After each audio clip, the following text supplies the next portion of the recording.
Sırasına göre de konuşma sırası vereceğiz.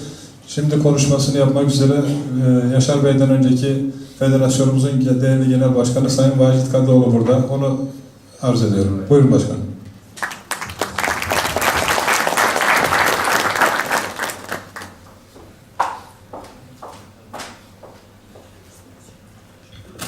Die Nachrichten, die Chipra, die Boşa, die Federasyon İtlamada Yaşar, yapmak için böyle bir sebek hep soru okusuz okur. Zirevler anşak edip yaparız. Değerli arkadaşlar, bizim söz talebimiz olmamıştı ama Atilla arkadaşımız sağ olsun belki de görüşlerimizi dile getirmemizi istedi. Cihan Bey'in söylediklerinin üzerine çok fazla söylemeyecek bir şey yok. Ancak herhalde yarınki genel kurulda da bugün de bu genel kurula damgasını vuracağına inandığım en güçlü olaylardan bir tanesi Dünya Çerkez Birliği ile KAFED arasındaki ilişkilerdir. KAFKUR sürecini, KAFTER sürecini ve en son federasyon sürecini iyi bilen bir kardeşimiz, bir arkadaşımız olarak diyorum ki 25 yılda diasporada kurabildiğimiz en büyük örgütümüz, doğurabildiğimiz en büyük örgütümüz KAFED, Dünya Çerkez Birliği'nin ayrılmaz bir parçasıdır. Biraz önce Sayın Başkan'ın söylediği gibi yönetimlerdeki şahıslar gelir gider ancak unutulmaması gereken bir şey vardır ki bizim ana vatanla bağımız olmadığı zaman bizim bir ayağımız, bir kolumuz değil, biz tamamen sakat bir yapıya dönüşüyoruz. Çünkü bizim dünyadaki en büyük beklentimiz Kafkasya'dır, ana vatandır. Hepiniz iyi biliyorsunuz. Ben bizzat yaşadım bunu.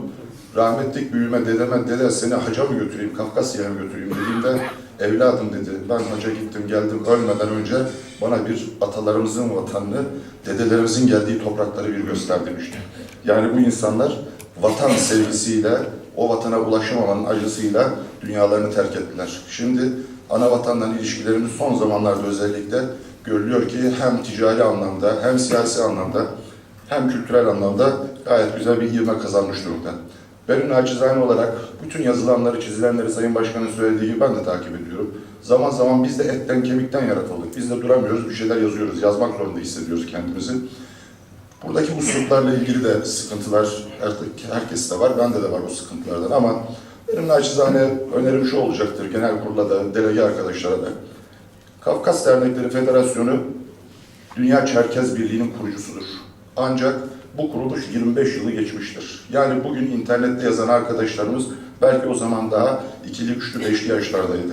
Bunun nasıl kurulduğunu, nasıl bugüne geldiğini belki bilmiyor olabilirler. Belki de kuruluş amacının dışında da sapmalar olmuş olabilecektir. Dünya Çerkez Birliği'ni değiştirmek, Dünya Çerkez Birliği'ni yıkmak, bundan sonra onun yerine hiçbir şey koyamayacağımızın en güzel belirtisi, bir daha bunun yerine bir şey koyamayacağımızdır. Yönetimleri değiştirelim. Bununla ilgili yapılabilecek çalışma neyse bunları rahatlıkla yapabilecek bir kadro KAFED'de var. Sizlerden naçizane söyleyebileceğim bu. İkincisi, KAFED bir gecede kurulan federasyonlara benzemiyor arkadaşlar. Daha dün KAFED'in derneklerine tabela dernekleri diyenler, madem burası serbest kürsü, açık açık söyleyeceğim. KAFED'in derneklerine tabela dernekleri deyip bizi aşağılayanlar, maalesef tabelası da olmayan fason derneklerle siyasi arenada kendilerine yer edinebilmek için fason derneklerle bir geceden bir sabaha kadar geçen sürede dernekler kuruyorlar, federasyonlar kuruyorlar. KAFED'i bunlardan ayrı tutmak gerekir. Herkesin hani nasıl ki güreşte kategoriler vardır, boksta kategoriler vardır. Herkes kendi kategorisini bilsin. Hiç gözünün içine baka baka eleştireceği başkanlarımız da var, başkanlığımızı yapmış insanlar da var. KAFED bugüne kadar, derneklerimiz için de aynısını söylüyorum, onurlu, omurgalı bir duruş sergilemiştir. Bu onurlu, omurgalı duruşun bundan sonraki süreçte de devam edeceğine inanıyorum. Bizim KAFED'in hiçbir şekilde bir başka federasyonla, bir başka dernekle bölüşemediği bir şey yok.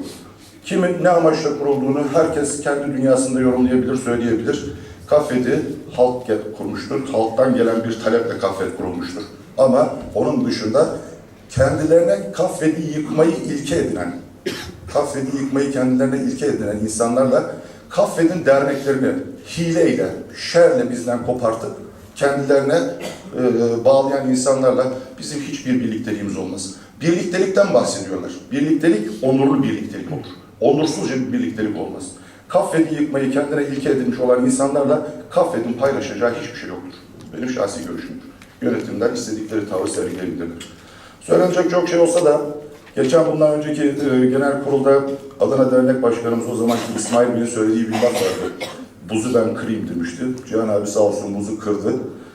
İnşallah bundan sonra internette özellikle yazan, çizen, söyleyen arkadaşlar burada Sayın Genel Başkan'ın, Sayın Yönetimin gözünün içine baka baka bütün eleştirilerini burada yaparlar diye tahmin ediyorum. Kafede yaşatalım arkadaşlar. Hepinize saygılar sunuyorum.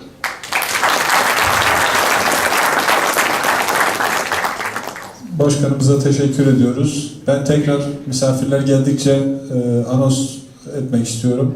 Konuşmak isteyen herkese kürsümüz açıktır. Biraz önce Vacit Başkanımızın da ifade ettiği gibi sosyal medyada dünya kadar yazılar yazıyor. Lütfen bunları yazan insanlarımız gelsinler burada salona hazır. Ona da belki yazarken